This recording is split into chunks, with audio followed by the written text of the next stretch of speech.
Hi, Hello. and welcome to the very first cooking episode Hello. of Stone Soup. The world according to Sci-Fi Geeks. This We- section will usually be called Cinnamon Kitchen. Not that we're going to be using cinnamon this time because we thought the obvious first food that we should be making is stone soup. Most of you have no doubt heard the story about stone soup. Two travelers going through the land. This was, way back before there were like anything but horses. And They come to this little into the village. village. Now these guys are broke. They got nothing. They're very hungry. They're very hungry. And this particular village is a little xenophobic. They run and they hide. Well, So they see they you guys so they coming. stand in the town square and they start talking very loudly about how hungry they are and how much they need food but there's nobody here. So says one, I know what we can do. And what is that? Says the other. Let's make stone soup. Oh yes, stone soup would be delightful. Well, this gets somebody to come out and say, what are you, nuts? You can't make soup from a stone. What are you talking about? And they're like, oh yes, you can make wonderful soup from a stone. Soup fit for a king. Well, how do you do that? Well, Well, first we'll need a You big need pot, what? some fresh Fresh water, water. and a okay, stone, of course. and a stone, of course. One of them either has a stone in his pocket or finds one that they clean up. It depends on which telling you find. So the townsman goes and he gets a nice big pot of water, and that's what we have here. Ta-da. This is our very best water from our reverse osmosis thingy, We don't have a stone in actuality. because We don't either. I'd be hard pressed to believe I could even boil one to a point where I'd be willing to put it in my soup pot. I know somebody who does. So they start out boiling their stone, and after a while they take a little taste and they say, that's getting pretty good. Could use some salt and pepper though. And Yes. the townspeople start to gather. So somebody brings salt and pepper. And oh yes, that makes it taste much better. But you know what it really could use? What? Meat. Yes. Nice That big always piece of makes it meat. nice and So tasty. one of the townsmen says, I got some of that. It's probably the butcher. He runs home and he comes back with a big old slab of meat. Into the pot it goes. Yes. We like to add a little garlic to ours too. Just to give it a little flavor. No. And onion. Onion, yes. She's going to chop an onion and throw that in there. Now, basically, these two guys keep this up, tasting the soup every now and then and saying, oh, that's lovely, but it could use carrots, onions, potatoes. And they keep going And going until the entire village is out there and they've thrown in every hunk of vegetables they can think of. In other words, they made beef vegetable soup. And it was delicious. Don't overcut that, because this is for flavoring. We already have the fire under ours. I'm just going to step over there for half a shake. How much of this should I cut? All of it. Oakley dokley. Now this is going to have to sit here on the fire and cook for about 4 hours until it's tender enough to be shredded, at which point you put the vegetables in. So maybe And as we we sincerely should have doubt- had that already chopped, huh? Maybe. So you start to say As I doubt we could keep you all entertained for 3 to 4 4 hours. We couldn't keep us entertained for 3 to 4 hours. But So basically, we're going to put this in here, and then through the magic of editing, you will jump to when it's ready for the next ingredient. contrary-wise, Whoopsie-doo. for the not so magical real time, we're going to have to sit out. So we'll see you in 4 hours. Ta-ta. Hi, Hello. we're back. It's now been about, give or take, take slightly less than 4 hours. hours. And the meat is now tender. You have to wait for the meat to tenderize before you do the vegetables. Because if you cook the vegetables for 4 hours, ooh, you'd have a slurry. You So- wouldn't be able to tell one thing from another. Now we have to take the meat out of the pot, because you'll recall it went in as one big thing.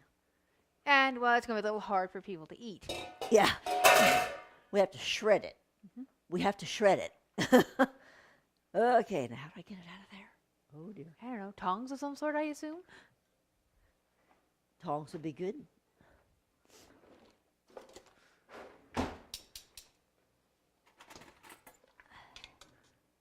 At this point, it is so tender that it is literally falling apart.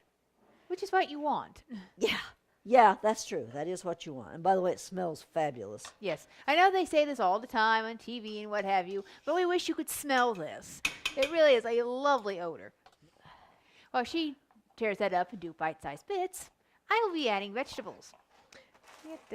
Now, we tend to do big bag of frozen veg. If you have fresh vegetables, feel free to cut those up, put those in. But we don't, and we're kind of lazy, so we go for the frozen vegetables. This will chill the broth down a little. Non-frozen vegetables may cook a little faster. Yes. But anything you put in that isn't at the same temperature as the water is probably going to cool it down a tad. I need a knife. Alrighty. And into the pot it goes. And you will note that I'm taking this entire pot roast and just shredding the heck out of it. And when I'm done, I will put it back in the pot. Also, while we were waiting, we peeled and chopped up 3 large potatoes. A piece of advice, you should usually get at least 1 more potato than you think you'll really need in case one of your potatoes turns out to be covered in bad spots. One Or of just these plain rotten. had issues. It could but, happen. You can cut bad spots off, but you can wind up with like half the potato you think you had. Yeah. And you never know whether one potato will turn out bad or a couple of them will. So you Ouch. need a spare. Do not put the tomatoes in yet, by the way. The tomatoes? Yeah, that doesn't go in until I know. the potatoes are tender. To avoid splashing, don't just dump things in Well, like that. just one moment. Like this, sweetie. You put it against, slide it down. Oh. Ta-da! I don't do this part of the soup usually. Besides, Moogie is great. That's me, Moogie. Yes. Remember how we said we're nerds? These face 9, Ferengi called their mothers Moogie. Somewhere along the lines, we started calling our mother Moogie. La la. Heck, my friends call my mom Moogie. My Everybody dad is calls- Dadu from Animaniacs. Can we call you Dadu? Now we get our meat at Costco because Costco has lovely meat.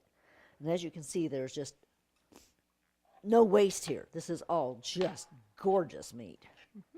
There's a little bit of fat, but most of it's in the water, turning the water into broth. That's what turns the water into broth. Remember, folks, fat is flavor. Yes. You want when you're choosing your meat, you want to make sure and find something that's got some decent marbling, or your broth just won't have much flavor in it. If I'm not looking at the camera constantly, it's because I need to keep my eye on this. Otherwise, she's either going to cut or burn herself, and that's bad, okay? Now, this can be served with, muffins. Corn muffins would be very good with this soup. Texas toast or other kinds of garlic bread. That'd be a good side dish, too. Salad might be a little redundant, since, after all, the soup itself is full of vegetables. Yeah. Mostly what you need here is some sort of carbohydrate. Bread. Well, there's plenty of carbohydrates, too. You've got the potatoes and the vegetables. Biscuits would go good. Yes, biscuits. Basically, when it Basically- comes to soup, you feel like you need to have some kind of bread product with it, mostly. Yeah, I don't know why. We just do. In a future cooking episode, I'll show you how to make some of the best corn muffins you'll ever see Yeah. and taste. Anyway, in about 10 minutes, if that, when the potatoes are tender, we add the tomatoes, and as soon as it's warmed through, we can eat. We're learning. Hello, Julius. Oh, You we'd like to- remember our friend? For This some is- mysterious reason, whenever we cook with meat, they appear. Yes. Now, Jules here, he's a weird dog. Yes, Oh, you are. yes. He will not eat raw meat. No. You offer him raw meat, he'll look at it, Yeah. look at you, and walk away. His whole attitude is, excuse me, fire has been invented. Cook that sucker. Yes. If the And- meat's cooked, he'll eat it right down. Oh, yeah. See? But raw, Oops. Sorry, sweetie. 2 pints. Ooh. Anyway, once it's cooked, he's all for it. But raw meat, no. No. We often wonder about his canine ancestry. Okay. Put a little salt in it when we began. Not very much. And it tastes like there's no salt in it at all. That's because in a pot this big, I have never been able to figure out how much salt to put in. And it's better to let everybody salt it to their own tastes anyway. Yes. And that way, if you're feeding a whole bunch of people, and you've got some folks that have, low salt diets or no salt diets, it's safe for them too. I'm going to throw a little more salt in there, though. Yeah. Maybe a pinch more garlic. Basically, One way to measure salt is to put it in your hand. that tells you something. That tells you something. Makes me feel like a cook. Ow. You are a cook. Makes you feel like a chef. Okay. Makes me feel like a chef. Alrighty. Oh, You know what? yes. This could stand. Wait for about 10 minutes until the potatoes are tender. Then we like to add a can of diced tomatoes. Because I just think that adds a little something to it. Ooh. I think this could use maybe a touch more veg. What do you think? I don't know. I know. I'm going to go to the freezer and find some partial bags of vegetables. Aha. This is the closest freezer. You won't be able to see me for a moment. Okay, well, this is mixed veg. Uh-huh. Right. I was hoping And, for some lima beans. She never lets me use lima beans.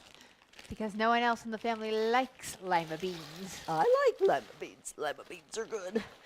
She's broken. I'm not broken. Lima beans are good. Oh, look. We now have 2 guest chefs. Some of you are probably wondering, how the heck do you cook with those dogs? Pretty much like this. Go away.